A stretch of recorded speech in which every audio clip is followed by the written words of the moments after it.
Começar antes, depois aí passa para frente. Tudo bem.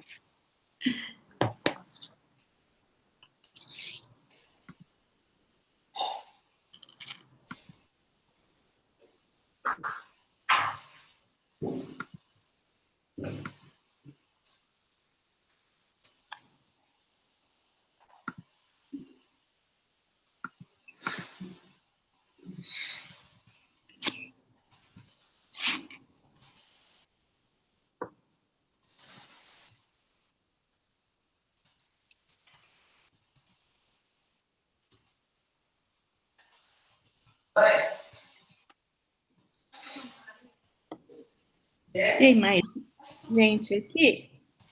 Ué. Consegue ver os slides passando? Consigo. Ué, não sei. O Silvio falou, será que dei confusão com o link? Não sei. Ah, porque eu troquei o link, né? E agora? Onde ele está? Não sei. Ah, eu avisei a ele do link, mas... Não sei. Eu estou... Quer mandar para ele? Eu não sei. Eu estou com... Ah, sim, pode ser. Olha só, é isso mesmo. Ó. Quer mudar? Quer que a gente muda para lá? Não sei. Então, agora é o problema, hein? Será que mudamos para lá ou ficamos aqui? Ou manda... Vamos entrar lá para ver. Eu acho que está todo mundo em outro lugar. Não sei. Vê aí, tenta falar com ele. Está não iniciada. Lá está não iniciada. Que ninguém entrou. É.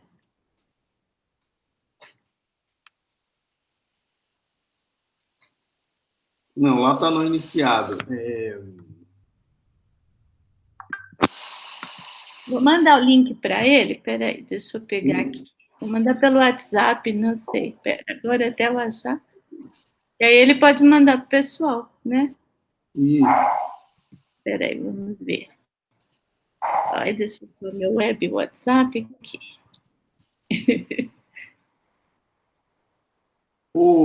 Tá, a gente fica onde está e avisa os outros, né?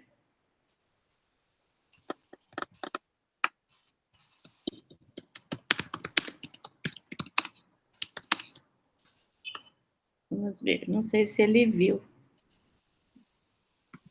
Ele leu. Eu mandei o link também para ele. Ah, tá bom. Então ele... Bom, Patrícia... Estou acostumada já. É a história da minha vida, fiquem tranquilos. Justamente sobre isso que a gente vai dar a palestra, na verdade. Como lidar com o imprevisível. Show. Não sei quem mais que a gente pode avisar. Então, eu até chamei o pessoal de São Carlos também, mas nem Socorro. Socorro chegou. Socorro apareceu. Oi, Socorro. Oi. O Flávio tá aí. A gente está fazendo a transferência, que a gente estava com o endereço errado. A gente estava na outra sala, então está todo mundo... Acabamos de dividir o link, estamos chegando, tá? Aí, o pessoal já está vindo. Oi, Patrícia. Oi, tudo bom? Tudo jóia. Nossa, está lotada a sala. Agora tá. Sim, Boa noite, pessoal. Boa noite. Boa noite. Opa, tudo bem, Flávio? Tudo tranquilo. Não, o pessoal está chegando aí. Certo. E agora?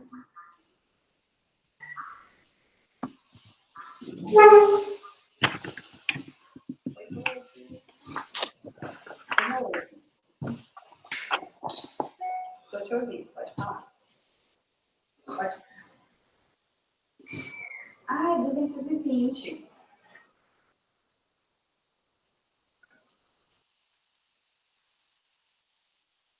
Então, eu estou achando que eu posso ir apresentando a Patrícia para a gente começar, então? Esqueci, né? Só para falar rapidamente sobre aqui o seminário. Geraldo, só um instantinho. Sim. Parece que aquela outra sala que a gente estava foi enviada também para o pessoal do CEPID. Foi enviada a sala errada também? Parece que sim. O Silvio está lá na outra sala, porque tem várias pessoas chegando lá ainda. Puxa, foi enviado pessoal também aquela? Parece que sim. Mas ele vai ficar lá mais um pouquinho para poder vir para essa aqui. Mas se você quiser já começar, tudo bem. Tá bem, então.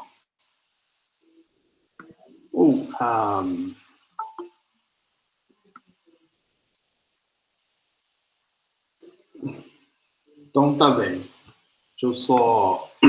Bom, é um prazer, então, assim, a gente receber a Patrícia Kikuchi aqui hoje para falar um pouquinho aí para a gente. Antes de mais nada, deixa eu só falar rapidamente um breve resumo bem resumido da Patrícia, certo? Ela é gerente de operações e finança numa empresa chamada Luxótica da América, né, INC, é Luxótica of America, INC, Atlanta, USA. Ela é bacharel em engenharia elétrica aí pela ESC São Carlos, né, da USP. Ela fez MBA na Poli, e ela trabalha aí na área de logística desde 2013, tá certo? Em uma empresa de destaque como a DH. Ela foi também da Luxótica do Brasil e hoje está lá nos Estados Unidos, né? Tem bastante experiência aí, tá certo? Já trabalhou em diversos departamentos dentro aí dessa cadeia de suprimentos, com transporte, recebimento e armazenagem. E hoje, então, ela vai falar um pouquinho para a gente aí, para contribuir com o planejamento e controle de custos, tá certo? Então é com você, Patrícia, e mais uma vez, obrigado por aceitar o convite, tá? Eu é que agradeço, Geraldo. Bom, a ideia, eu primeiramente agradeço pelo convite, acho que é legal que várias pessoas tenham interesse em entender um pouquinho do mundo da logística. Todo mundo conhece, todo mundo tem uma ideia do que é, mas a fundo, ou tem uma ideia só no mundo das ideias mesmo, mas poucas pessoas conhecem o que realmente acontece até o momento em que qualquer cliente faz um pedido, ou uma loja faz um pedido sobre alguma peça, algum produto, e até o momento dessa entrega acontecer, né? Então, acho que isso é realmente um assunto que ele não exige uma habilidade muito profunda técnica, porém, justamente esse é o ponto. Como não tem muitos aprofundamentos técnicos no assunto, é uma área muito grande para quem tem interesse em otimização, modelagem, qualquer técnica que existem em outras grades curriculares, engenharia, matemática, física, química, enfim, elas podem ser aplicadas facilmente na logística, porque a logística, ela cabe diversas abordagens, inclusive não só ciências exatas, ciências humanas, comunicação, e aí eu vou falar algumas coisas mais para frente. A ideia é falar sobre, eu chamei a palestra de engenharia da entrega, porque eu sou engenheira, como o Geraldo disse, e acho que a entrega, ela contempla tudo. E aí a gente vai falar um pouquinho sobre o que é. Bom, a agenda de hoje, ela vai contemplar 4 tópicos de assunto. O primeiro, a gente vai falar um pouquinho das competências logísticas, então, quais são as habilidades de um profissional de logística. Depois, a gente vai falar sobre definições e conceitos, para dar uma visão geral do como que começa a logística e até onde ela vai, e quais são os pontos importantes para serem falados. Depois a gente vai falar um pouquinho do problem solving, que na verdade é basicamente o core da logística, é o que a logística... O que é a logística, se eu tiver que explicar em 2 palavras? É resolver problemas. A gente tem um problema e tem que resolver. Como? Quando? Quanto tempo vai demorar? Quanto vai custar? Isso é o que vai decidir que tipo de solução eu implemento. Porém, eu tenho que resolver o problema. E, finalmente, a gente vai falar um pouquinho de custos de operação, abrangendo que tipo de operações que podemos fazer e quais são os modelos, mas eu vou colocar bem entre aspas modelos, porque ele é muito longe do que provavelmente vocês estão acostumados a entender o que é um modelo, ele é bem menos técnico, ele é bem menos restrito ao mundo acadêmico. E aí, por gentileza, vocês podem me interromper a qualquer momento com mensagem no chat, ou no final eu vou deixar um tempinho para a gente fazer uma rodada de perguntas e dúvidas e qualquer coisa que vocês acharem interessante, qualquer ponto que vocês desejam falar. Então vamos lá, o Geraldo fez a minha apresentação, não tinha certeza se ele ia falar alguma coisa ou não, eu coloquei aqui então um pouco da minha história, só para vocês terem uma ideia, como ele mesmo disse, a minha carreira acadêmica, eu sou bacharel pela ESC, na USP de São Carlos, e eu tenho um MBA na Poli, feito em 2016.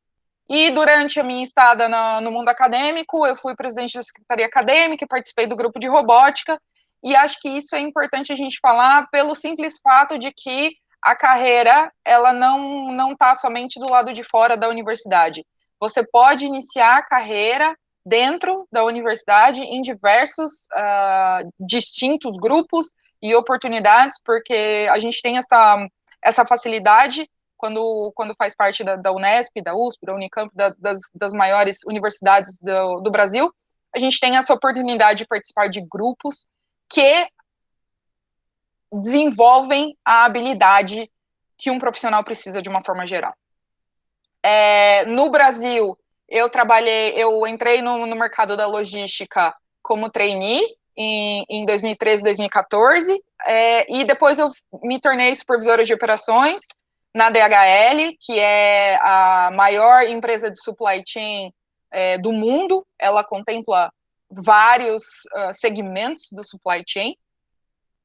Depois que eu saí da DHL, eu fui para a Luxótica, que é uma empresa que fabrica armação de óculos, então ela é dona de praticamente todos os óculos que vocês possam imaginar, Ray-Ban, Oakley, Vogue, Prada, Tiffany, Dolce & Gabbana, Bulgari, Burberry, enfim, todas as marcas de óculos, e também da Oakley vestuário, e agora ela acabou de fazer a fusão com a Essilor, que é a maior produtora de lentes oftálmicas.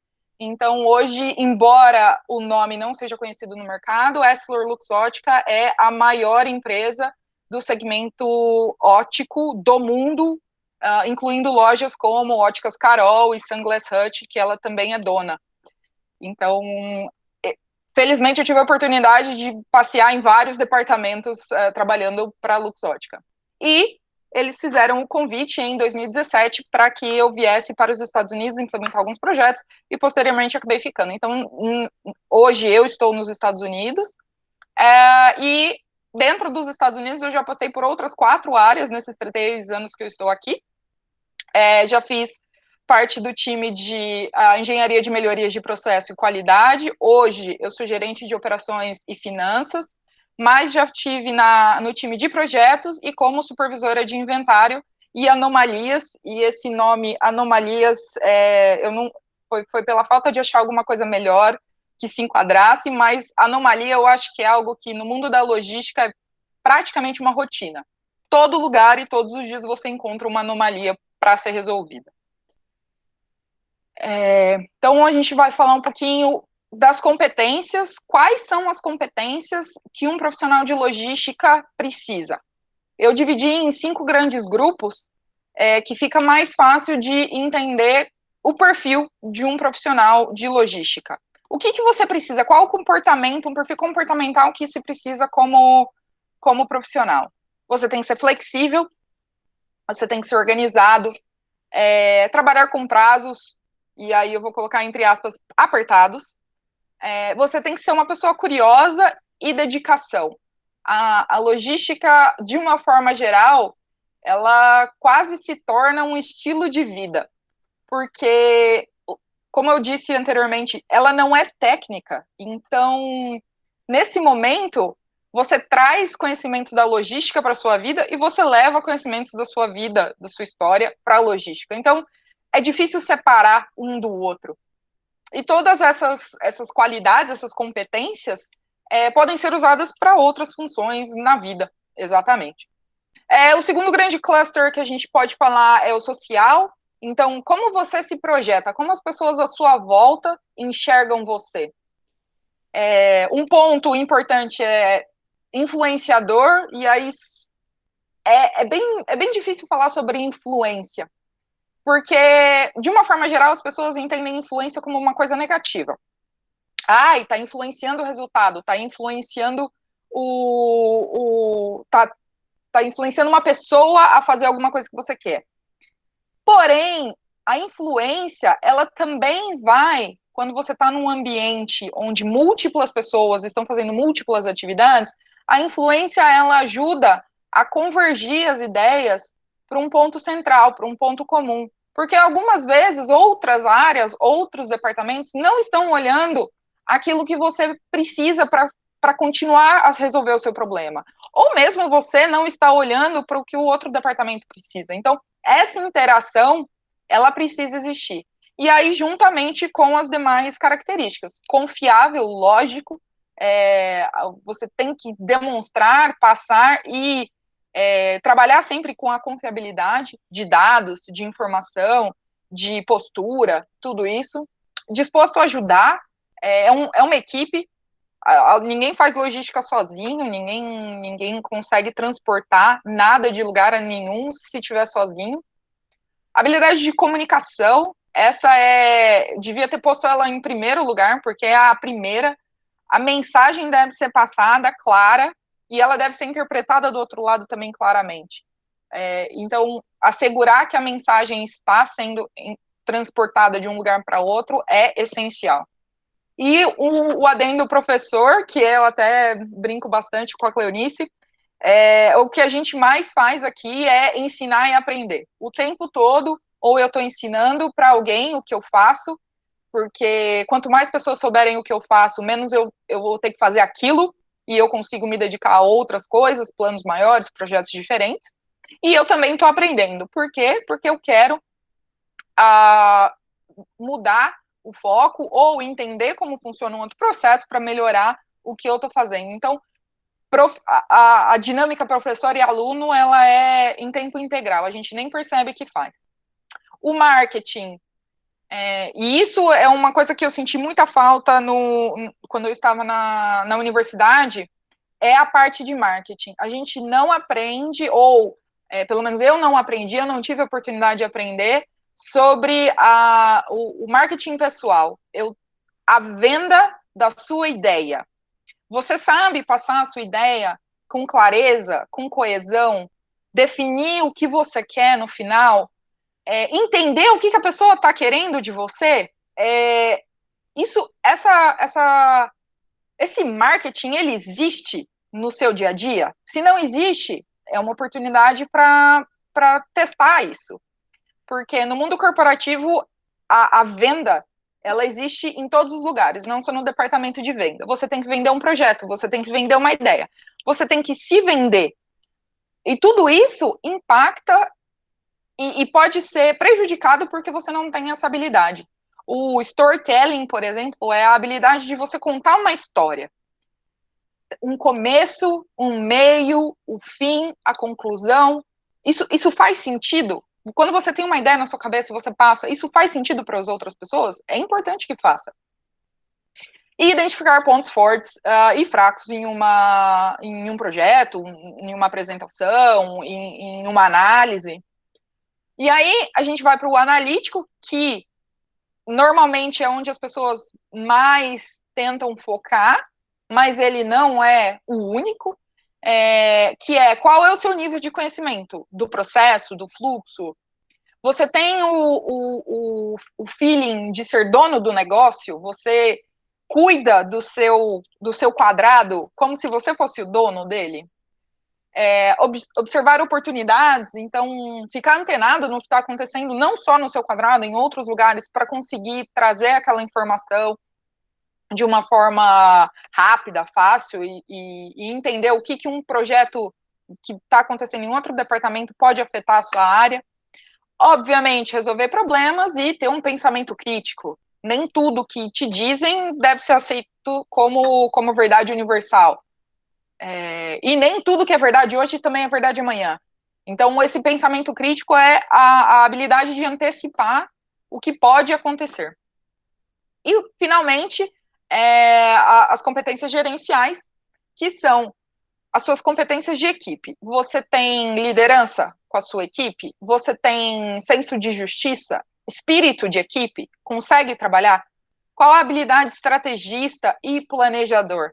Tudo isso, obviamente, não é isolado, essas competências se tocam, se encontram e se cruzam o tempo todo, mas é importante saber quais devem ser desenvolvidas. E aí eu coloquei só um exemplo visual sobre as competências de acordo com o nível hierárquico. Por quê? Porque nem todo mundo na organização devem ter a mesma quantidade de competências o tempo todo. Senão, a diversidade faz com que tenha o avanço de projetos, de ideias. Por quê? Porque uma pessoa não pode suportar todas as ideias. Então, a equipe ela tem que ser diversa. E como que essas competências elas se espalham nos níveis hierárquicos? Todo mundo tem que ter a competência básica, certo? De comunicação, flexibilidade, relações interpessoais, espírito de equipe, todas aquelas que eu mencionei anteriormente, que são as básicas. Conviver com as pessoas, conviver em um ambiente de trabalho. E, obviamente, conversar, escrever. Todo mundo vai precisar dessas competências básicas. E aí, depois, o que a gente tem? O nível operacional, ele é mais, se vocês notarem, ele tem 80% do segundo quadrado no verde. O que é o meu verde? São as competências técnicas. Eu falo de o conhecimento de processos, eu falo de modelo, padrão, norma, tecnicalidades que são aprendidas e implementadas. Então, fluxo, tudo que eu tenho de conhecimento, ele é muito mais utilizado quando eu estou falando de um nível operacional. Desculpa.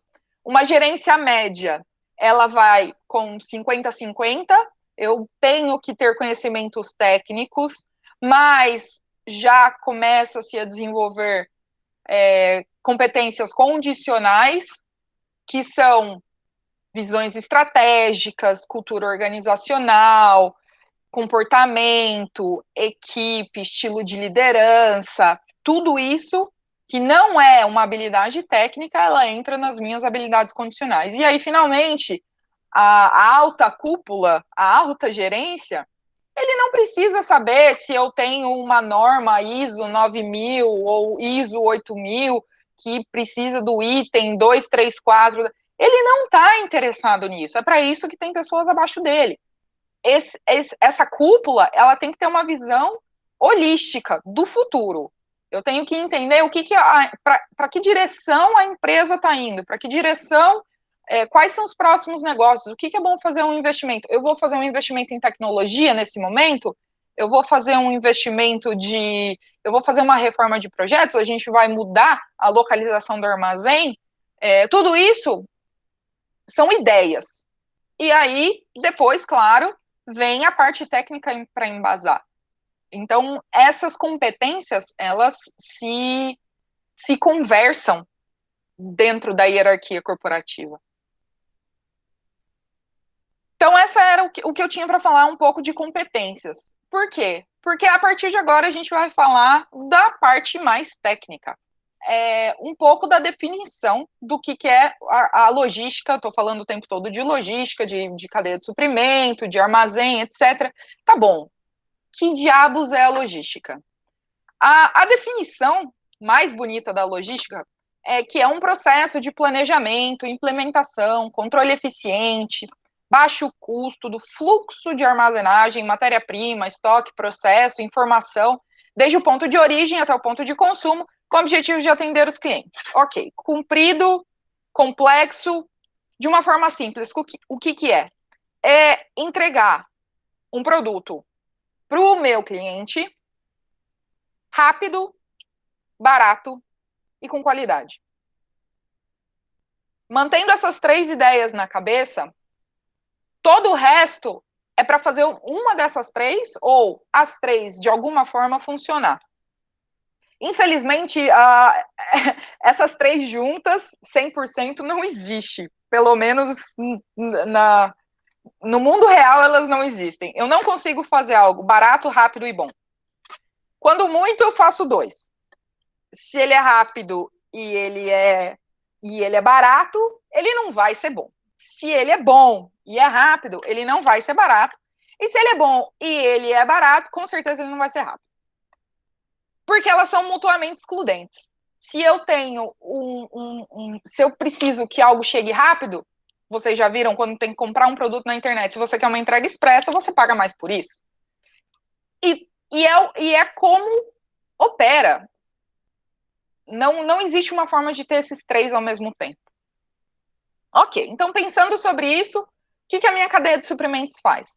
Ela traz o meu produto, que ele pode começar lá dos fornecedores, então eu tenho meu fornecedor de matéria-prima, meu fornecedor de equipamento, eu passo por um transporte. No Brasil é muito mais comum esses fornecedores eles serem offshore, eles serem internacionais, e aí eu tenho que fazer um processo de importação da minha matéria-prima, de uma forma geral, não vale para 100% dos casos.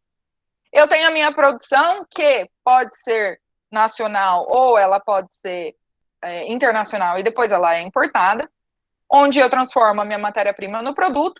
Eu tenho o meu transporte novamente, que a gente chama de transporte primário, quando ele muda da produção para o armazém primário, e a gente vai explorar um pouquinho essa ideia lá na frente. Depois eu tenho o meu o meu transporte secundário, que é do meu armazém para o meu ponto de venda. O meu ponto de venda é a interação com o cliente. E, finalmente, depois da venda concretizada, eu ainda tenho 2 passos, que é o atendimento ao cliente e o reparo e pós-venda, que a gente também chama de logística reversa.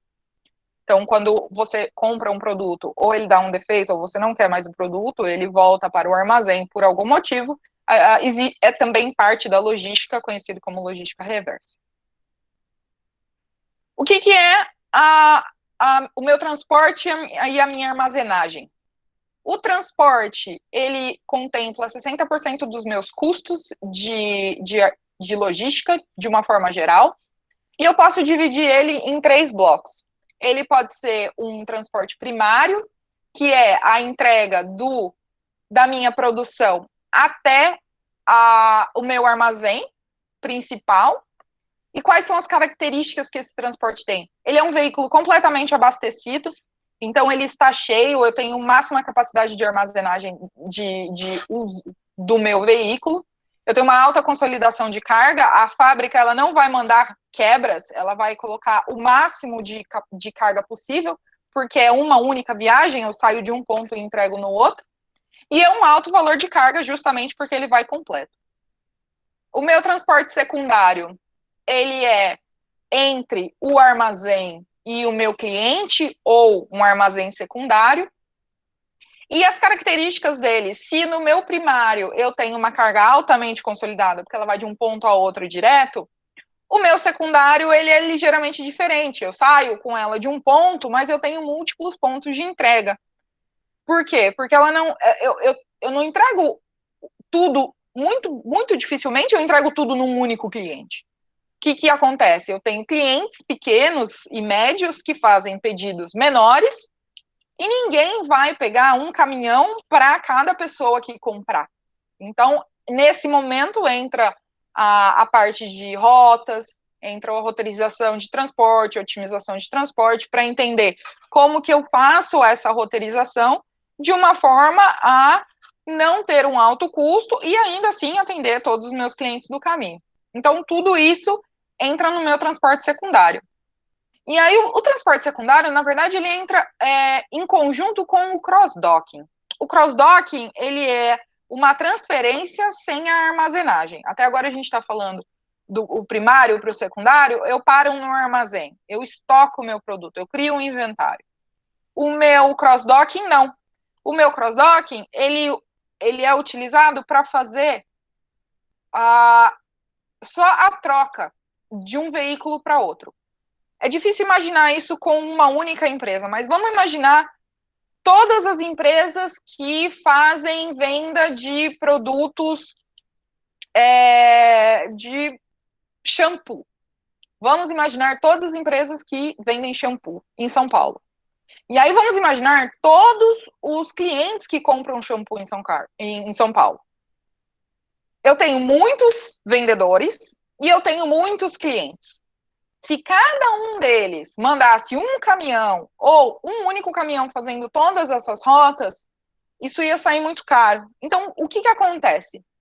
Eu tenho todos os meus fornecedores ou todos os meus vendedores, eles mandam para um armazém central, onde eu faço o sorting dessa carga, eu mando, ok, vai para o cliente 1, mas eu também tenho do fornecedor 2 indo para o cliente 1, e eu tenho do fornecedor 3 indo para o cliente 1. Então, eu junto todas essas cargas e só troco para a rota do meu cliente 1. Isso é o ponto de otimização do cross-docking que faz otimizar o meu transporte. E depois a gente tem a armazenagem, também como primário e secundário. O primário, ele é o armazém principal e não só existe para armazenar a carga, ele também existe como um lugar para se fazer atividades de valor agregado. E isso é uma coisa que eu nunca tinha parado para pensar antes de trabalhar com logística, mas quando você tem no supermercado, por exemplo, um produto, um shampoo e um condicionador vendido num kit, aquilo não vem da produção, aquilo vem da logística. A produção faz as garrafas. A logística pega o material, o shampoo, o condicionador, engloba e transforma no kit que vai vender os dois juntos. Ou ainda, a nacionalização de produtos. Eu compro um produto importado, o Brasil tem uma regulação de nacionalização onde todas as informações, vamos falar, informações nutricionais do produto. Ou é uma garrafa de bebida e eu tenho que colocar o selo de nacionalização. Aquela atividade, ela deve ser feita no armazém. Eu não posso fazer o transporte dessa mercadoria no Brasil se ela não estiver nacionalizada. Então, eu trago ela importada direto para o armazém, onde eu faço a minha nacionalização, e por nacionalização nada mais é do que colar a etiqueta no produto. Só então ela pode ser transportada no território brasileiro. Então, tudo isso são atividades que, de uma forma geral, as pessoas não pensam dentro da logística, mas que está lá. Customização. Escrever um emblema, escrever um logo numa camiseta, algumas empresas fazem na produção, algumas empresas optam por fazer essa customização no armazém de logística. Por quê? Porque fica mais barato. A minha produção faz todos os produtos padronizados, porque é muito caro você fazer customização na produção. E aí, a customização, ela acontece no segundo momento dentro do armazém. Eu quero uma peça gravada Patrícia. Ok. Quando eu fizer a compra dessa peça, o armazém vai fazer essa gravação para mim. E um armazém secundário é aquele que eu só uso para fazer o meu cross-dock, eu não armazeno o produto, ele está ali só de passagem, ele não é um estoque, ele está em trânsito. Ok, temos uma ideia do que é logística. Nessa ideia, nesse conceito, a possibilidade de problemas, ela existe de ponta a ponta. Eu tenho problemas em todas dessas etapas anteriores que a gente mencionou, eu tenho problemas em todas elas. No começo, entre uma e outra, dentro da segunda e por aí vai. Por quê? Porque a logística, ela não é padrão. A fábrica hoje, o processo de produção hoje, a gente já está num nível de amadurecimento que ele é padrão.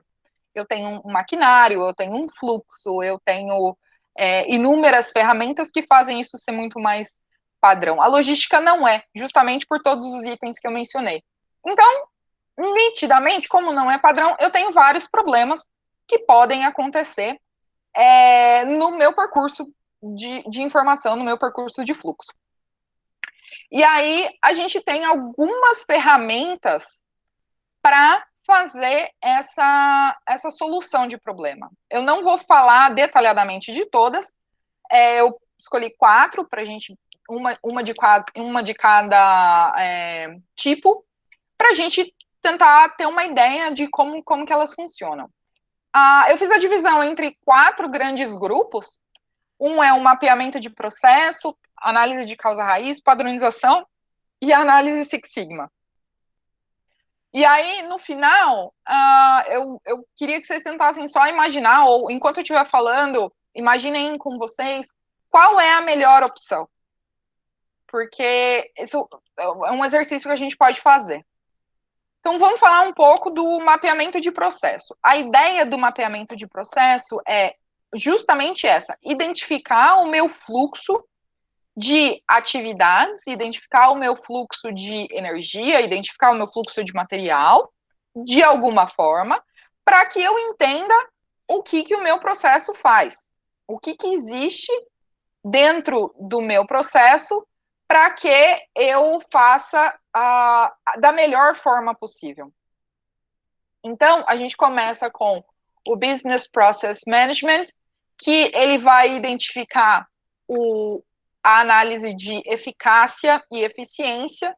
Então, ele é um fluxo de informações onde eu consigo olhar se eu tenho, qual é o ponto do meu processo que eu posso ter atraso, qual é o ponto do meu processo que eu tenho desperdício. E ele é muito parecido com o último mapeamento de fluxo de valor, eles são muito similares, o que muda é a linguagem que eu descrevo eles. E a gente vai falar bem mais a fundo do mapeamento de fluxo de valor.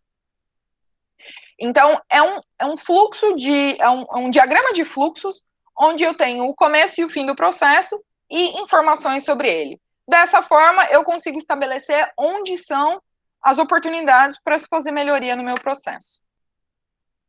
Obviamente, eu tenho o diagrama de processo, que é uma forma muito mais simplificada, eu tenho uma linguagem muito mais simples, e, por último, eu tenho o Kaizen, que é o mapeamento de desperdícios.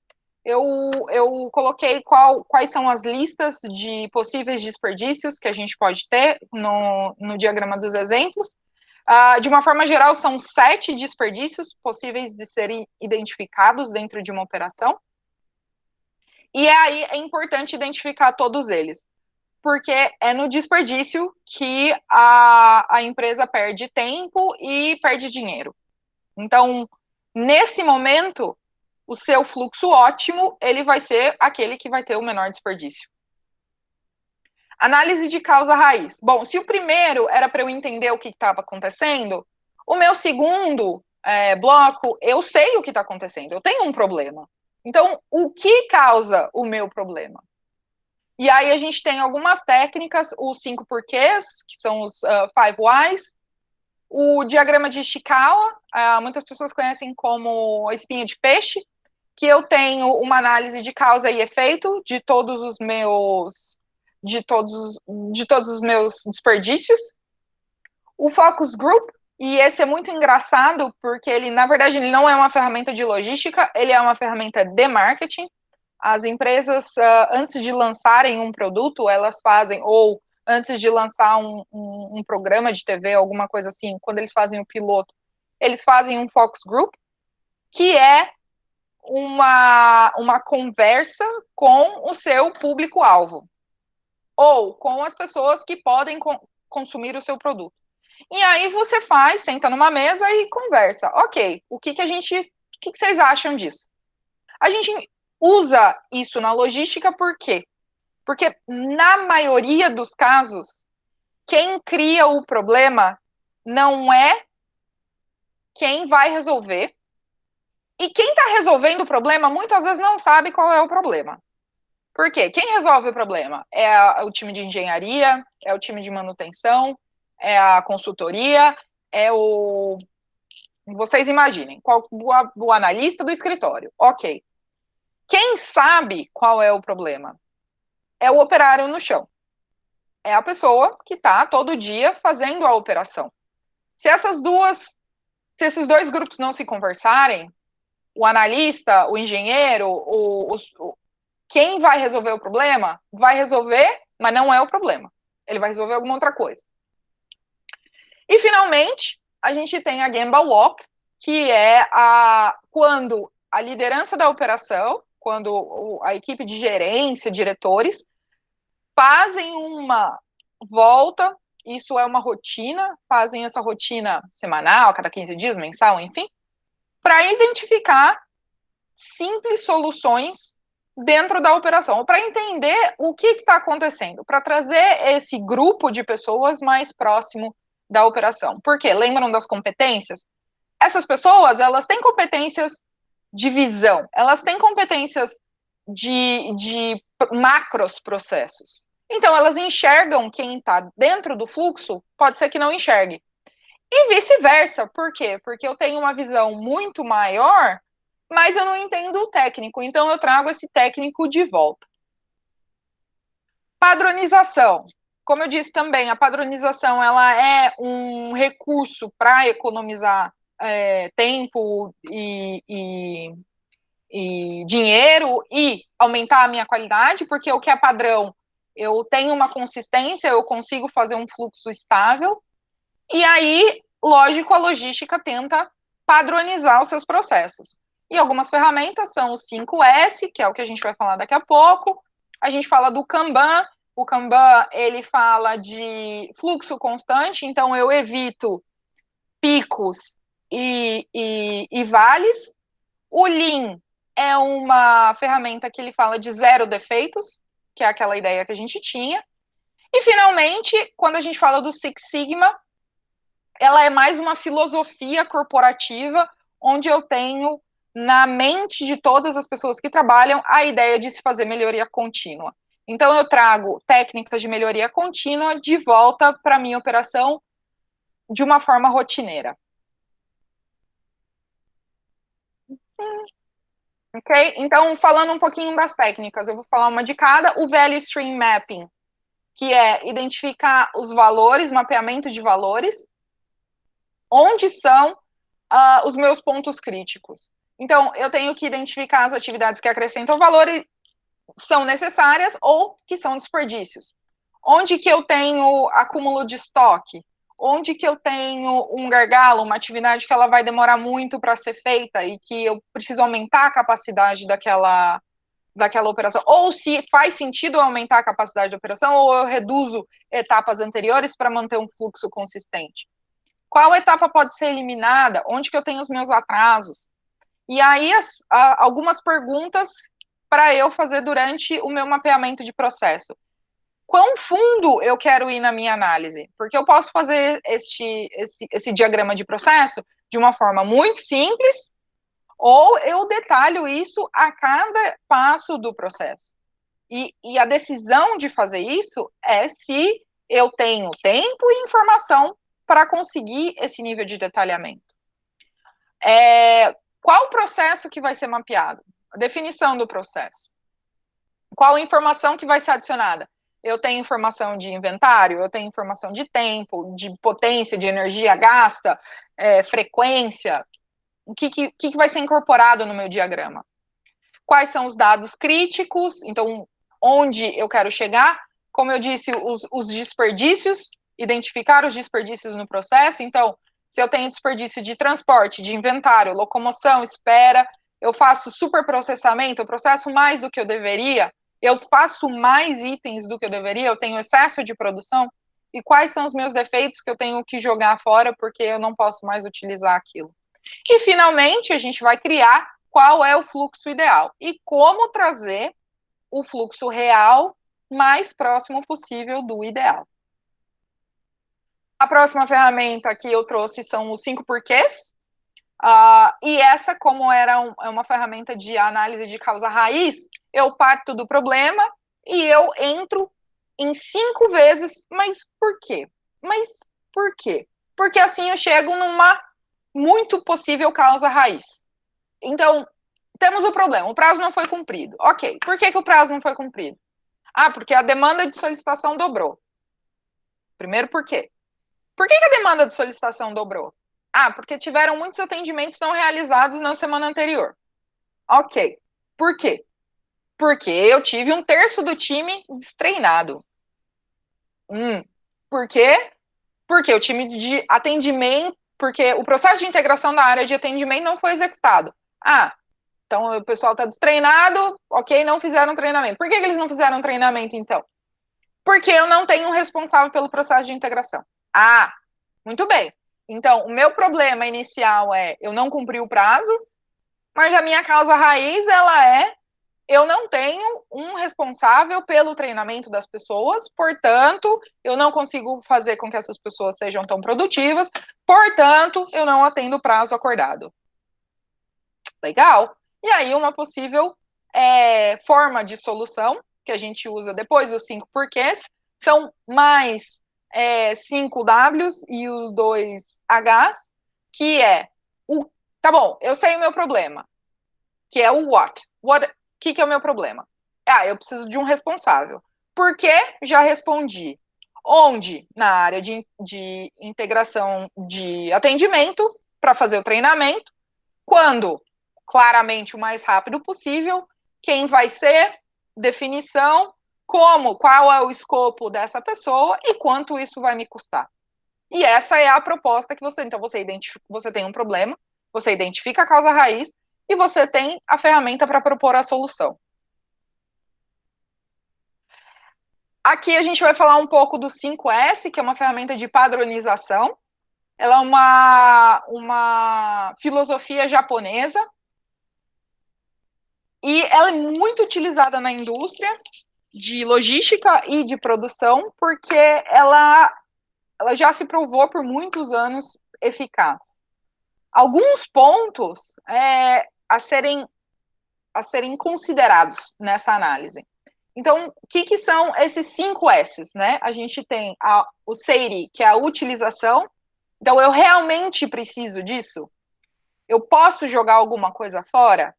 Eu aumento esse estoque todo, 20%, 30% acima da minha capacidade de venda. Ele é necessário? Isso ajuda a empresa a entender se eu preciso manter todo aquele estoque parado, se eu preciso manter todo aquele material, mas ele também pode ser num nível operacional. Eu preciso manter 4, 5 rolos de etiqueta do meu lado? Por que eu não tenho só um? Eu só uso um de cada vez, ele dura uma semana. Toda semana eu trago um rolo, não tem problema. Arrumação. As minhas ferramentas, elas estão no lugar certo? Economia de tempo. Bom, se eu sei onde as coisas estão, eu não preciso perder tempo procurando. Eu não preciso ir caçar na operação toda onde está a vassoura. Eu sei onde ela está. Diminuição do tempo de deslocamento. Pois bem, se eu sei onde está, eu vou lá e pego, não preciso ficar andando. E a redução de locais inseguros. Se cada coisa tem o seu lugar, o risco de ter um acidente porque algo estava fora do lugar diminui consideravelmente. Depois a gente tem o SEISU, que é a limpeza. Então, a gente vai falar a conservação de equipamentos, a conservação de material de trabalho, porque eu tenho menor gasto de manutenção, eu não preciso ficar trocando as minhas ferramentas com tanta frequência. Eu tenho um ambiente limpo, e quando a gente tem um ambiente limpo, as pessoas tomam mais cuidado, é natural isso. Um ambiente desorganizado, ele causa essa impressão de desorganização em todos os funcionários. Finalmente, a gente tem o Shitsuke, que é a padronização. Então, se eu tenho um lugar para as coisas, a gente deixa isso bem claro. Eu faço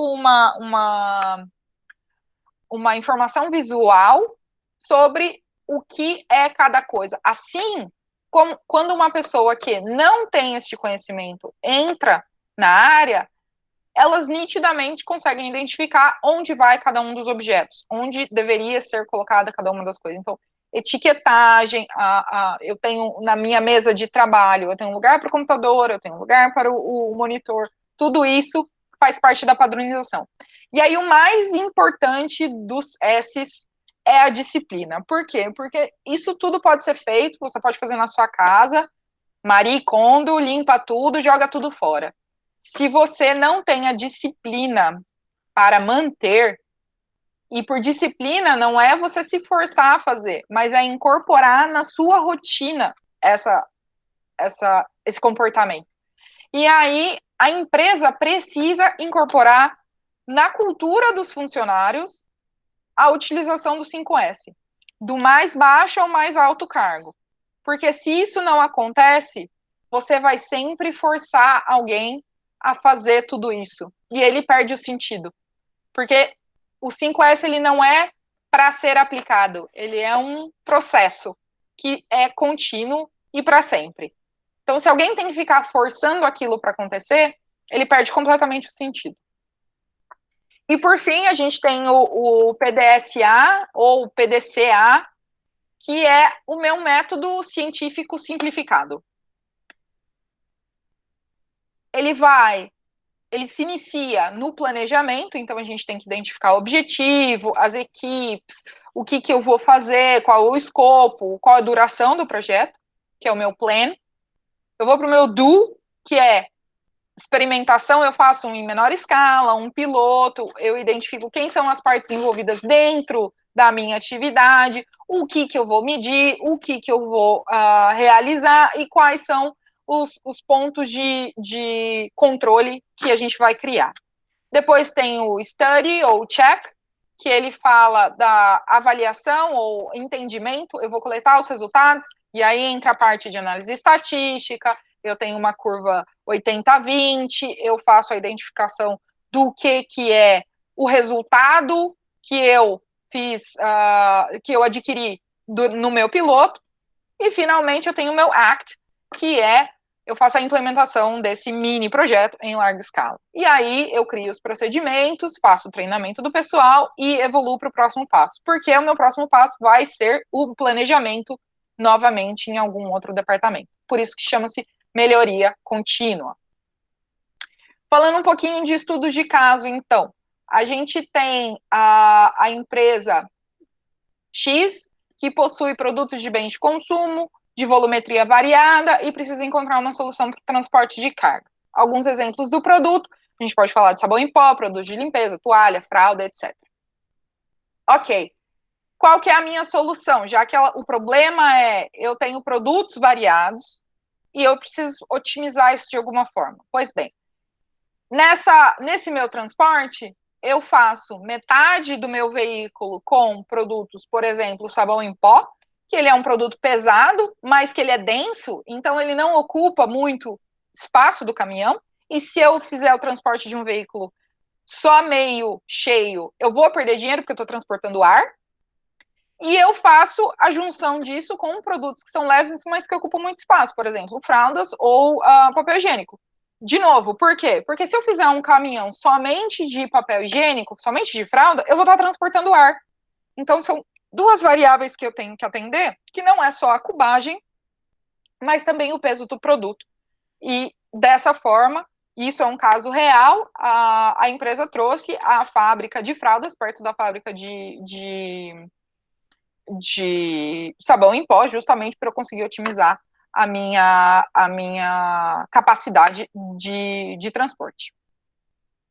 Um exemplo 2, eu tenho uma máquina de empacotamento que a leitora de código de barra ela não era tão rápida, eu tenho um atraso na leitura do código de barra, e aí eu não conseguia reconhecer aquele código de barra e eu acabava colando a etiqueta de transporte na caixa errada. Então, eu tenho a caixa número 1, que é para São Paulo, eu não consegui ler aquela caixa a tempo, quando eu terminei de ler, eu colei a etiqueta na caixa número 2, que estava vindo em seguida, que ia para Manaus.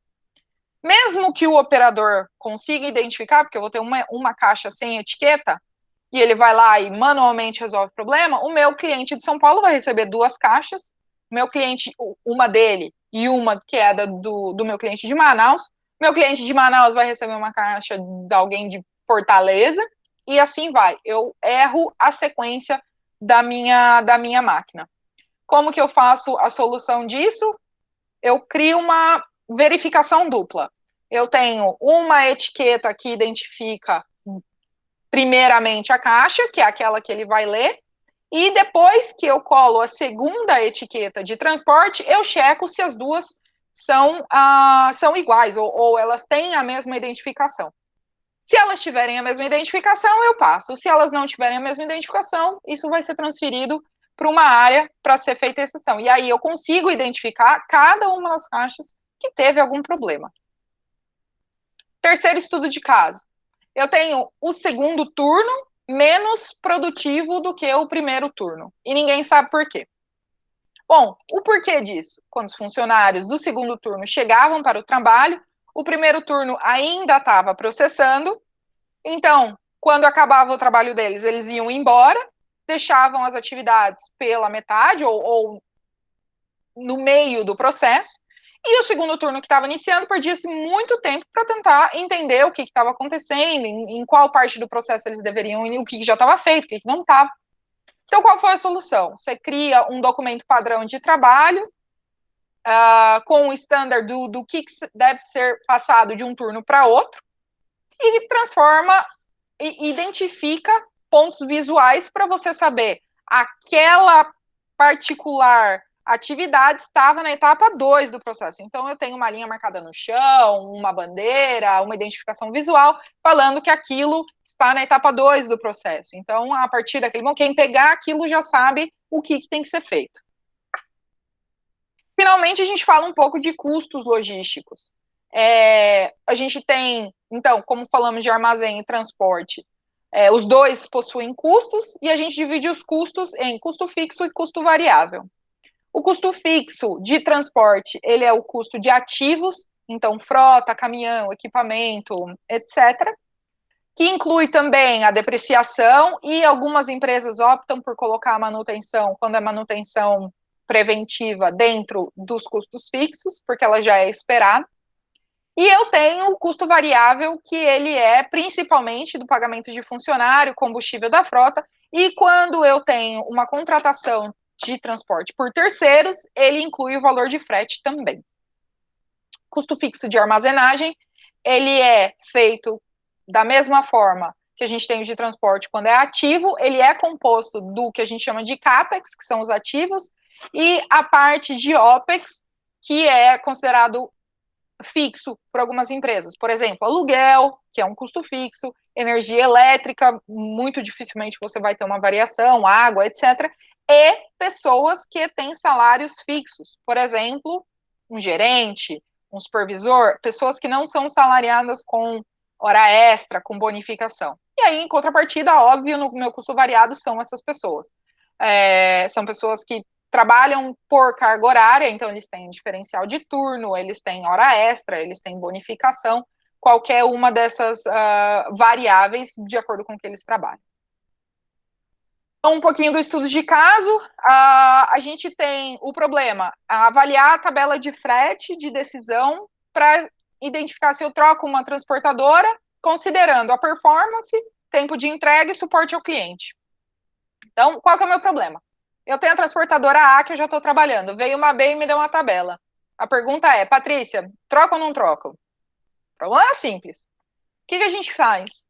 Bom, quais são os input drivers, né? O que eu estou recebendo de informação? Obviamente, a tabela nova de frete, o prazo estipulado nessa tabela e o valor de seguro, da carga, do prêmio. Mas só isso resolve o meu problema? Não, porque eu tenho que plugar essas informações de volta no na minha realidade. Então, eu uso dados históricos, cenários, hipóteses. Então, eu tenho qual é a minha atual distribuição de carga? Às vezes, essa nova transportadora, ela me oferece um preço mais barato em umas regiões que são mais distantes, ou em umas regiões que são mais perto, e eu tenho uma carga muito mais... um perfil que eu consolido muito mais carga perto do que longe, então faz sentido, talvez, trocar a transportadora? Fracionamento da carga. Essa transportadora, ela é especialista em carga fracionada ou ela faz muito mais cargas fechadas, que é um caminhão que vai de um lugar para outro, fechado, lacrado, e faz uma viagem única? qual é a distribuição, qual é a abrangência da malha dessa transportadora? Eu consigo entregar lá na Casa do Chapéu, em Ananindeua, longe pra caramba? Eu tenho que entender isso. Eu tenho que olhar quais são as minhas futuras previsões de venda, porque mesmo que eu olhe o meu cenário anterior, eu não tenho, eu posso ter um descasamento com o que o planejamento estratégico de mercado está querendo. Então, na logística, a gente não cria informação, a gente absorve todas as áreas, então eu tenho que falar com o departamento de vendas e entender qual é a previsão deles. E normalmente não é um departamento só, são 20 departamentos de venda. Então a gente consolida essas informações. Eu tenho que entender qual é o que a equipe de engenharia está planejando, o que a equipe de sourcing, de contratação de novos parceiros comerciais, todos eles, para eu conseguir montar essa análise. E qual é a solução? Bom, a solução, como tudo, depende. Não existe uma resposta direta para isso. Por quê? Porque eu posso simplesmente escolher a transportadora pelo preço, o que não é a verdade na maioria dos casos, mas eu também posso fazer vários outros cenários. Eu posso fazer uma integração de 2 transportadoras, eu faço um piloto e começo a distribuir carga para entender se ela consegue atender a minha demanda, o meu perfil de cliente. A melhor solução, quando a gente fala de custos, é cenário. Eu tenho que trabalhar com múltiplos cenários, antecipando diferentes possibilidades. Finalmente, a gente tem um problema de calcular a previsão de custos de mão de obra, devido ao aumento de volume de venda sazonal. Ok, quais são as minhas entradas? Eu tenho um volume esperado do mercado e eu tenho um total de headcount da minha operação, que são quantas pessoas eu tenho trabalhando. É só isso que eu preciso? Não, eu preciso de quais eram os volumes que eu fiz nessa sazonalidade nos anos anteriores. Por quê? Porque a gente sabe que o departamento de vendas sempre superestima a previsão de vendas. Então, estamos alinhados com o que a gente fez no ano anterior? Se não, pode ser verdade, pode não ser, mas por quê? Por que o ano anterior a gente fez um aumento de 5% e agora vocês estão falando que vai fazer 30%? Temos que entender isso. A produtividade por atividade. Eu vou expedir esse material, ok, mas eu tenho que ter recebido ele antes. Então, qual é o custo que eu vou ter para receber essa nova coleção que está chegando, ou esse novo material, esse lançamento? Porque eu tenho que receber ele no meu armazém antes de expedir. Então, isso também tem que ser levado em consideração. Mix de cliente, eu vou vender atacado, varejo, .com. Se eu vou vender para o .com, a minha produtividade ela é muito menor. Eu pego uma peça cada vez que eu vou visitar uma posição no warehouse.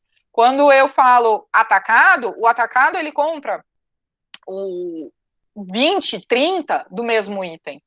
Meu cliente.com não vai comprar 20 óculos, ele vai comprar um. Então, essa é algo que tem que ser considerado. Mix de produto. Eu estou vendendo óculos, eu estou vendendo celular, eu estou vendendo um armário. Isso é diferente. Estou vendendo cano PVC, que ele tem um formato horrível de ser armazenado, de ser transportado. Isso tem que ser levado em consideração. E eu tenho que levar em consideração itens de RH. Qual é o meu absenteísmo na operação? Qual a rotatividade que eu tenho na área? Qual é o meu índice de desemprego na área que eu estou localizada, no armazém que eu estou localizado? Por quê? Porque se eu tenho um índice de desemprego baixo, a minha rotatividade com certeza vai ser muito alta. Se eu tenho uma procura maior por emprego, muito possivelmente eu não vou ter uma rotatividade de pessoas tão alta. E quanto que eu vou gastar com treinamento? Bom, se eu vou dobrar o meu volume de capacidade por causa dessa sazonalidade, então eu vou precisar contratar mais pessoas. Se eu preciso contratar mais pessoas, então eu preciso fazer treinamento. Quantas horas de treinamento são necessárias? Qual a curva de aprendizado que essas pessoas vão ter? O meu sistema é muito complexo ou ele é um sistema simples que em um dia a pessoa consegue entender o que eu estou fazendo? Tudo isso tem que ser levado em consideração. Então, sim, é possível criar um modelo, mas também esse modelo, ele deve se atentar ao fato de que quanto tempo você tem para preparar esse modelo e quais são as informações que você tem disponível. Muitas vezes, para entregar uma resposta em 10 minutos, eu não posso analisar todas essas variáveis. Eu tenho 2, no máximo, que eu já tenho na mão, para fazer uma simulação. Se eu tenho 1 mês, a gente vai entrar no período de orçamento no próximo mês. Eu tenho 1 mês para fazer um modelo, ok? é um pouco mais flexível, mas se eu preciso, se meu chefe está na reunião e ele me manda uma mensagem, qual é o custo se eu contratar 200 novas pessoas para a semana que vem, quanto que isso impacta o orçamento, eu tenho que responder naquela hora. Então, tudo isso são variáveis que não é só um modelo, mas ela também volta naquelas competências para encaixar dentro de toda a dinâmica da logística. Não sei se eu ultrapassei o tempo ou não, mas de qualquer forma, se eu ultrapassei, me desculpem. Fiquem à vontade se alguém tiver alguma pergunta, algum comentário. Bom, Patrícia, não, o tempo foi certinho, nós atrasamos uns minutinhos aí, foi um pequeno problema, mas tá tudo certo. Realmente, nós temos um tempinho para perguntas, eu só gostaria de deixar o pessoal à vontade, quem precisar sair assim, pode sair sem problemas, mas, bom, eu quero, sim, abrir realmente para perguntas, temos um tempinho, sim. Okay. Então, o Flávio, quer comentar alguma coisa? Eu quero, sim. Patrícia, obrigado pela apresentação. Essa não é a minha área de expertise, né? Minha área de expertise está mais associada a finanças. Eu sou matemático de formação, então eu consigo me situar bem. Até dei aula de pesquisa operacional há um tempo. Sou professor na Federal de Uberlândia. E eu gosto muito desse assunto, tal. Já fiz, até comecei a trabalhar um pouquinho com isso. Mas no meio da sua apresentação e com a evolução da era da Big Data, eu fiquei curioso para saber, no meio de todo esse turbilhão de coisas que tem, obviamente você deve ter uma base de dados coletados, tanto de cliente, como de processos, como de até mesmo de marketing, né, prospectos, etc., que te dá possibilidades de fazer N estudos e N tipos de previsões. Sim.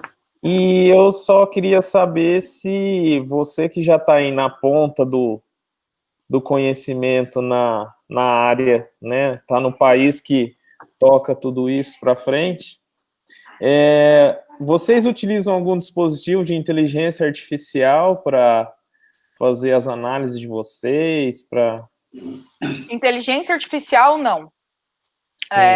A gente usa banco de dados, então eu mesma tenho, a gente criou aqui na logística o banco de dados de produtividade, que me dá a localização, tempo e quantidade de peças processadas em tempo real por usuário dentro da operação. Então, hoje a gente está na fase de aquisição de dados e banco de dados. Uhum. O próximo passo é a gente começar a trabalhar um pouco mais com Big Data. Por quê? Porque nesse momento, por exemplo, a gente tem o Covid acontecendo e alguns pontos são importantes de serem monitorados. Por exemplo, o social distance, que eu tenho como empresa a responsabilidade de manter a segurança dos funcionários. Então, a gente está com alguns planos. Um dos planos pode ser, eu tenho um monitoramento dessa distância para que eles não cheguem muito perto em determinados momentos.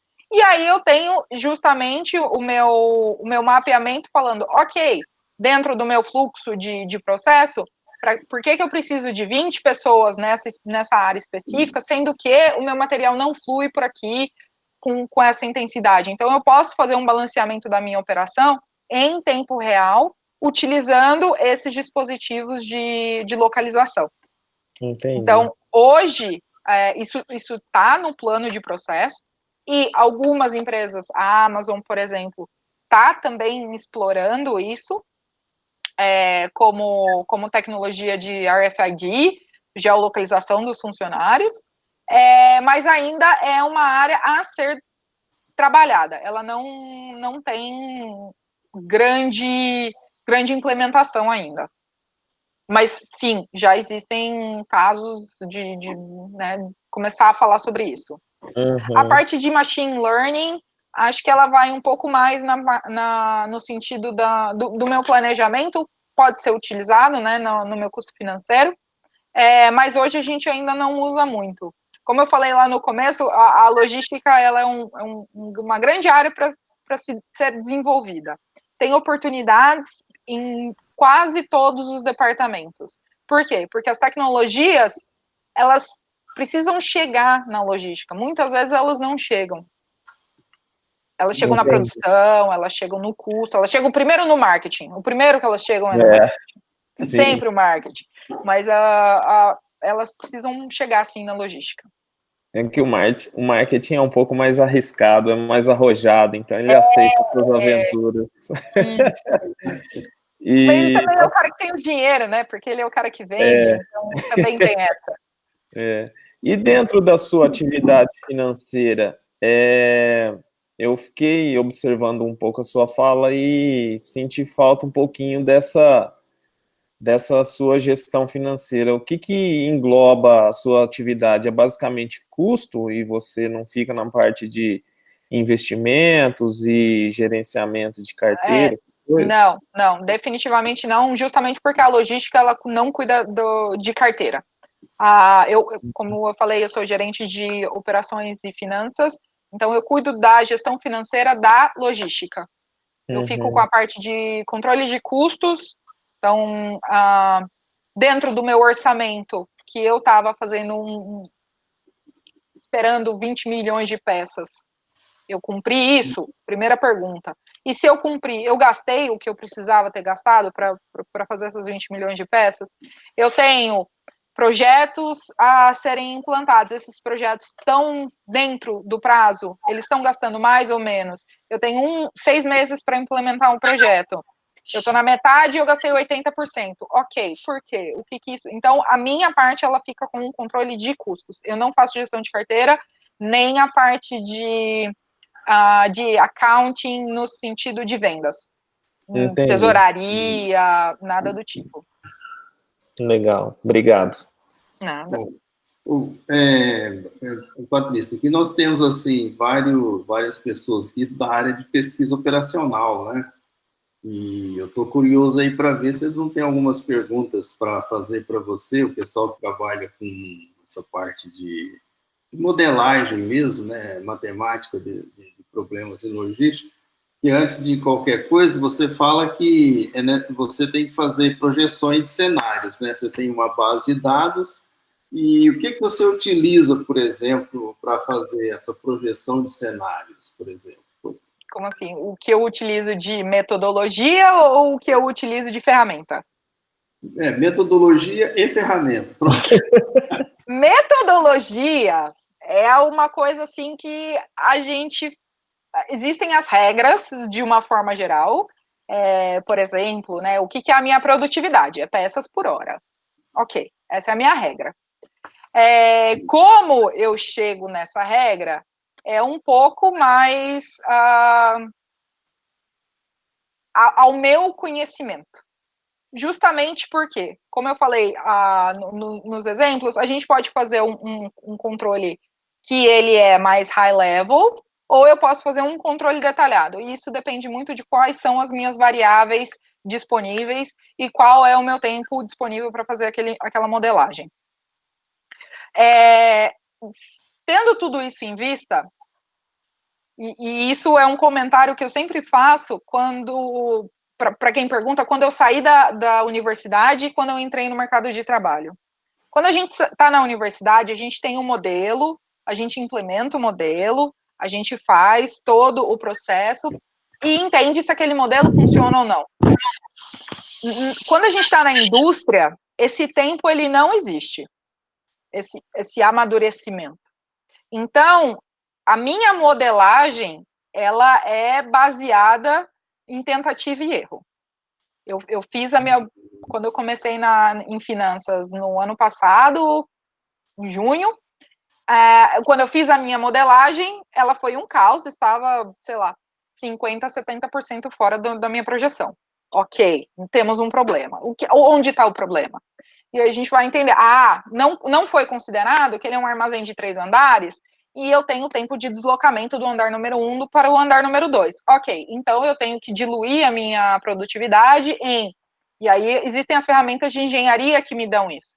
Eles fazem análise de tempo, o takt time do operador, a coleta de informação do sistema, porque o meu sistema ele faz registro de tempo, então eu faço análise de dados do sistema e crio um outro modelo um pouco mais complexo. Ok, eu não posso pegar só peça por hora, eu tenho que considerar tempo de deslocamento, ok. E aí eu faço o segundo modelo e tento implementar ele. Ele vai me dar uma variância de 20%. Puxa vida. Então, eu tenho que entrar um pouco mais no detalhe por que eu não estou chegando. Então, a modelagem, ela é na tentativa e erro. As ferramentas, eu tenho... E aí, é justamente esse o ponto que eu queria... Não estou tentando desmotivar ninguém. Mas é um pedido de ajuda para quê? Pessoas que tenham o entendimento de modelagem apliquem onde há lugar para isso. Porque existe lugar, existe espaço para ser implementada uma modelagem técnica. Porém, as pessoas que estão trabalhando nesses lugares, te garanto que elas não têm o tempo disponível para implementar a teoria. Então, é justamente o que eu falei, tentativa e erro, por quê? Porque eu tento e sai alguma coisa. Então, eu uso o meu output para fazer alguma coisa. Pode estar 80% certo. Ok, vamos seguindo no 80% certo. Na próxima vez que eu fizer, eu faço um ajuste mais fino e ele vai dar 85% certo. Ok, e aí a gente vai seguindo. Por quê? Porque só modelar e não utilizar o dado, eu não tenho tempo hábil para fazer isso. Não faz sentido para a indústria, porque o escopo da ideia é diferente. Então, alguém que tem esse entendimento e traz, com certeza vai fazer um trabalho muito mais técnico do que o que a gente tem hoje na indústria.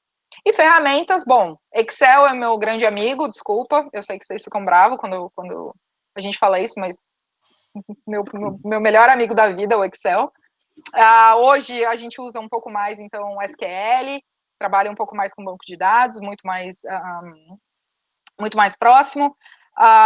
Tem um pouquinho de Python e algumas pessoas usam alguns softwares como chama? Alteryx e algumas conexões. A gente usa, de uma forma geral, para manter essa informação, o SAP e bancos de dados da Oracle e por aí vai. Então, são múltiplas ferramentas. Para transporte, a gente tem o TMS, que faz a gestão de transportes. Então, são múltiplas ferramentas. A habilidade de você integrar ferramentas também é uma necessidade. Não temos uma só. Certo. Bom, é o seguinte, eu vou permitir que, se alguém quiser, ainda posso fazer uma pergunta. Nosso tempo está passando muito rapidamente, mas acho que ainda dá tempo para mais uma pergunta. Eu falo demais. Certo? Se ninguém tiver, eu tenho uma. A Socorro parece que abriu. Mostra a cara aí. A Socorro abriu aí, deixa a Socorro fazer. É a Cleonice que abriu. Não, Silvio, pode falar. A Socorro abriu também. Não, Patrícia, eu sou Silvio da Unesp de Rio Preto, trabalho no mesmo departamento que o geral, da Cleonice, a Socorro. Acho que o Maurílio está aí também, né? Enfim, o que eu queria saber eu trabalho um pouco mais na área de pesquisa operacional, otimização, e tem muitos artigos publicados, modelos, métodos, em vários probleminhas que você tem que tratar no dia a dia. Minha pergunta é, vocês leem esses artigos? Absolutamente não. Tá de bom, coração aberto, tá? Coração aberto. Não. Muito. Não, porque eu fiz a mesma pergunta. Eu fiz a mesma pergunta para uma indústria, para uma empresa de consultoria, numa ocasião parecida, que eles também, só que eles davam consultoria para várias empresas. Aí a resposta foi sim. Eles leem. Perfeito. Então, acho que é justamente esse o ponto. Por quê? Porque a consultoria faz exatamente isso. O core da consultoria é entender o problema e resolver o problema. O core da logística é entregar para o cliente. O problema é o problema. a gente tem que ultrapassar o problema. A consultoria não. O core dela é resolver o problema de outra pessoa. Então, eles precisam do embasamento de artigos e conhecimento para que isso seja aplicado nas outras empresas para que eles tenham sucesso. Quando a empresa é de logística, quando a empresa faz a própria logística, no caso a Luxottica, ela não é uma empresa de logística, mas ela tem a logística interna. Não é o foco. Eu não tenho que resolver, quer dizer, claro que eu tenho que resolver o problema, mas eu tenho que entregar para o cliente. Eu tenho que entregar aquela peça, entregar aquele óculos, eu tenho que efetuar a venda. Então, é por isso que, dependendo do tipo de indústria que você pergunta, a resposta vai ser diferente. Tá bom. Obrigado. Nada. E aí, Socorro? Bom, vou fazer acho que é rapidinha, Patrícia. Manda Mas bala. é a questão como que a pandemia afetou os trabalhos de vocês? E essa pergunta, ela tem a ver também com a política do just in time, que era muito comum nas empresas, né, até hoje, e que eu já andei lendo algumas coisas, afetou, porque agora você tem que entregar, mas e cadê o produto, né? Com as empresas, muitas empresas fecharam, né? Quer dizer, eu queria que você abordasse um pouquinho como afetou vocês e como é que vocês estão vendo o cenário pós-pandemia, né? Então, essa brincadeira. Essa é uma ótima pergunta, na verdade. A gente aqui, bom, Estados Unidos ainda está, assim como no Brasil, a gente não saiu do ponto ruim, a gente não está descendo a curva de forma alguma, não vou entrar nos detalhes de políticas e etc., mas enfim, como resultado, a gente não está descendo a curva. Então, ainda estamos no cenário de pandemia. Quando começou, foi uma redução geral. Aqui nos Estados Unidos, o diferencial é diferente, não como no Brasil. As pessoas, o contrato de trabalho aqui é diferente. Então, o Brasil, ele teve uma demissão muito grande ou pessoas que ficaram em casa. Aqui, uma das opções foi a redução de jornada de trabalho ou manter as pessoas em casa sem pagamento de salário. Isso também aconteceu, porque aqui, como é uma economia liberal, os contratos de trabalho, eu posso contratar alguém para trabalhar por 2 horas. E tá ok, é normal. Que é bem diferente do que a gente está acostumado a ver no Brasil. Então, as lojas fecharam, o volume de vendas quase entrou a zero, porque eu não tinha lojas abertas. Dentro do armazém, a produtividade caiu muito, porque eu não posso mais ter sobreposição de turno, eu não posso utilizar de hora extra, eu não posso fazer sinergia com as pessoas. Como a gente aqui tem 4 armazéns, anteriormente à pandemia, a gente trocava as pessoas, então eu estava com baixo fluxo de volume num lado do armazém, eu tinha um alto fluxo no outro, mandava as pessoas para lá, ou em outro armazém, em outro prédio. Hoje eu não posso mais fazer isso. Então, acho que alguns impactos são, primeiro, questão do planejamento. O planejamento ele tem que ser muito mais assertivo para que eu não gaste mais do que eu tenho planejado. Isso é o primeiro problema. Porque, e fazer um planejamento em tempos de pandemia já é um desafio por si só, porque você não sabe se aquela área vai entrar num lockdown ou não. Pode ser que em uma semana aquela área entre em lockdown e você tinha feito uma previsão de vendas muito alta para aquela região e aí fechou. Ou o contrário, que é o que a gente está passando agora. Muitos estados abriram, de novo, não vou entrar no mérito do porquê, mas muitos estados abriram e agora a gente está com uma demanda altíssima de volume, porque ficou 2 meses parado, em 3 meses parado, né? Abril, maio, começou a voltar em junho, pois estamos enfrentando o problema oposto. Eu tenho muita demanda e eu não tenho mão de obra, eu não tenho pessoas, eu estou fazendo contratação de 100, 200 cabeças por semana, o que é absurdo de controlar. Então, acho que pós-pandemia, o que se espera? Sim, coisas irão mudar, principalmente porque a própria convivência humana, ela não vai ser a mesma por pelo menos alguns anos. Eu não posso ter contato, eu não posso ter essa troca esse deslocamento tão comum que se existia anteriormente, então isso vai ficar limitado.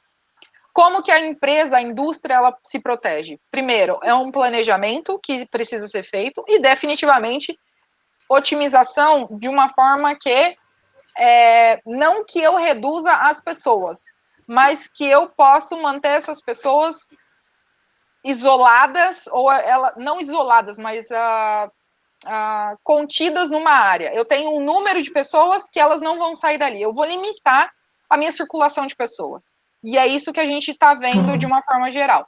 Todos os turnos mesmo trocaram de horário, todas essas regulações trocaram.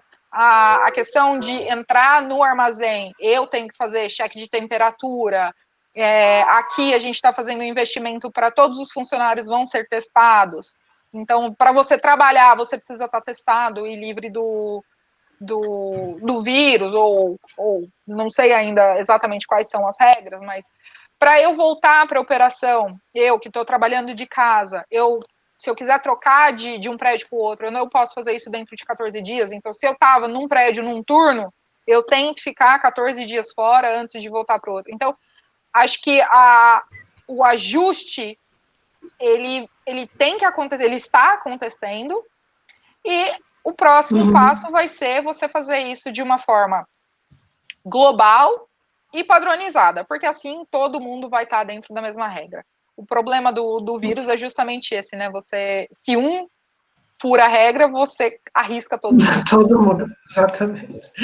Obrigada, Patrícia. Daí a dica aí do Silvio, né? Criar um departamento de análise, né? Ou, nesse caso, vocês contratarem consultorias, né? Urgente é incluir essa questão do Covid nos planejamentos de logística. Sim. Sim, e é importantíssimo, e eu acredito que pelo menos pelos próximos 2 anos isso vai estar em pauta, porque pelos próximos 2 anos não vai voltar à normalidade de uma forma que a gente não tenha que se preocupar mais com isso, certo? Então, tá na lista. Bom, gente, acho que agora a gente temos que encerrar mesmo, que já deu 1h30 aí. Então, mas eu gravei a palestra, depois o Flávio vai disponibilizar para todos aí, né, Flávio? Vai colocar no YouTube, né? Certinho. E aí a gente manda o link para todos e a Patrícia pode divulgar também para outras pessoas. Novamente, aí eu quero parabenizar a Patrícia pela excelente palestra, né? Mostrou bastante maturidade, mostrou conhecimento aí. De modelo aí para que os nossos alunos também pensem um pouco aí sobre as possibilidades, né, que existem na área de logística, né? Bom, também é isso, então. Se a Patrícia quiser falar uma palavra final, pode falar e aí a gente encerra, tá bom? De novo, agradecendo pela oportunidade. Acho que a ideia da palestra era mostrar um pouquinho o que é o mundo da logística e quais são as possibilidades. Espero que eu tenha deixado claro para todo mundo, são muitas, então todos que tiverem interesse são muito bem-vindos ao mercado. O Geraldo pode passar meu contato, qualquer um que tiver alguma dúvida. No início tem o meu LinkedIn, também pode entrar em contato comigo por lá. E eu agradeço a todos, boa sorte na carreira, nas pesquisas, na lista de atividades, e fiquem todos a salvo. Obrigado, então. Tchau, gente. Tchau. Tchau, pessoal. Obrigada, tchau. Tchau a todos.